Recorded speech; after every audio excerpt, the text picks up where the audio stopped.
ایسے 5 کام کہ جن کے کرنے سے گھر میں بے برکتی ہوتی ہے، رزق کی تنگی ہوتی ہے، وہ کیا ہیں؟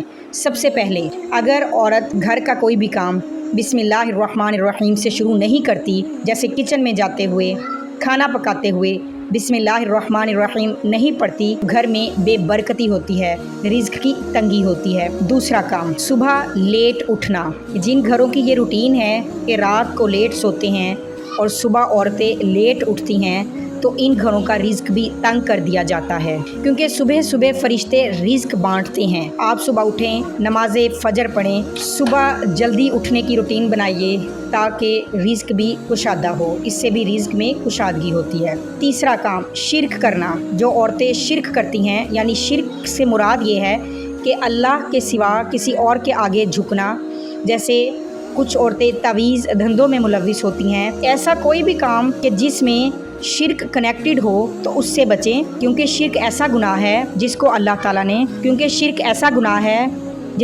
تعالیٰ نے معاف نہیں کرنا، لہٰذا اس گناہ سے بچیں تاکہ آپ کا رزق کشادہ ہو۔ چوتھا کام، ناشکری کرنا۔ جو عورتیں ناشکری کرتی ہیں ان کا بھی رزق تنگ کر دیا جاتا ہے۔ جس حال میں آپ رہ رہے ہیں اللہ تعالیٰ کا شکر ادا کریں اور ساتھ میں دعائیں کرتے جائیں، کیونکہ قرآن پاک میں بھی ہے ہر مشکل کے بعد آسانی ہے، شکر کرنے سے مال بڑھتا ہے، لہٰذا ہر حال میں اللہ تعالیٰ کا شکر ادا کریں، کسی بھی چیز کی ناشکری مت کریں۔ پانچواں اور آخری کام، پیسے ہونے کے باوجود صدقہ خیرات نہ کرنا۔ آپ کی جتنی وسعت ہے اپنی اپنی وسعت کے مطابق صدقہ خیرات کرتے رہا کریں، لہٰذا ان 5 کاموں سے بچیں تاکہ آپ کا رزق بڑھایا جائے۔ مجھے بھی دعاؤں میں یاد رکھیے گا۔ میرے چینل کو لائک اینڈ سبسکرائب ضرور کر دیجیے، انشاءاللہ العزیز انفارمیٹیو ویڈیوز آتی رہیں گی۔ جزاک اللہ۔